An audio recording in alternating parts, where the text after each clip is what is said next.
大家好，我係市場先生。今次評論今日出業績嘅中國鐵塔。中國鐵塔近期受到投資者嘅喜愛，所以呢份業績亦都受到投資者嘅關注。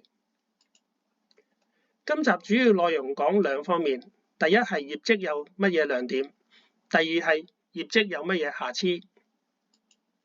今次業績唯一嘅亮點係派息，呢個亦都係投資者最關心嘅。中國鐵塔2023年每股派息0.03739元人民幣，同比增加15.7%，每股股息嘅增幅係高於每股盈利10.9% 嘅增幅，派息比率從72% 提升到75%，係略高於市場嘅預期。今次業績第一個瑕疵係公司讓利俾三大營運商，亦即係公司嘅三大主要股東中國移動、中國電信同埋中國聯通。2023年中國鐵塔營業收入只係增長2%，原因係公司讓利俾三大營運商。根據公司嘅披露，如果冇讓利嘅話，營業收入係增長6%。原因係如果冇讓利嘅話，三大營運商貢獻嘅收入係增加3.4%，但係讓利之後，營運商貢獻嘅收入係下跌咗1%。咁究竟發生咩事呢？呢度就要解釋一下。中國鐵塔最重要嘅業務係塔類業務，而塔類業務最主要嘅顧客就係三大營運商，而三大營運商亦都係中國鐵塔嘅主要股東。中國鐵塔每5年就要同呢三大營運商簽訂新嘅商務定價協議。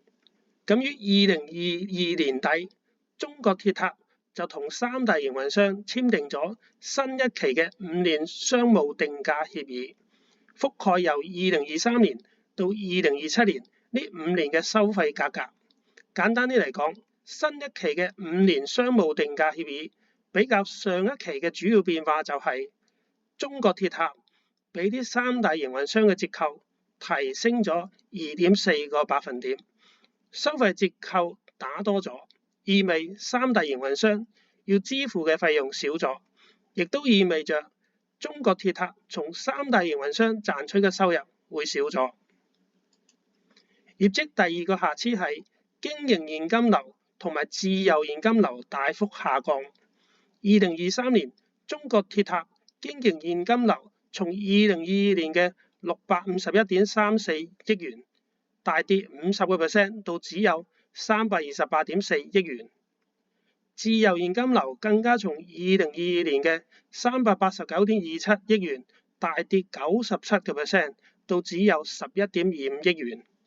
而中國鐵塔喺2023年派息係需要66億元，咁係意味着佢自由現金流係唔足夠支付派息。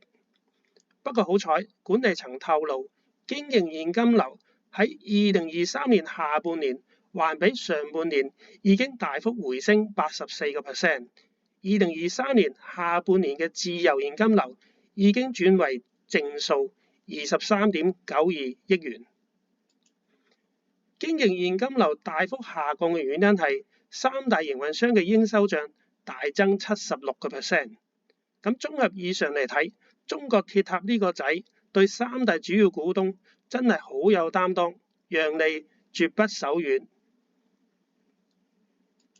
今日嘅分享到此為止，多謝大家支持，請訂閱我嘅頻道，我會繼續努力。再見。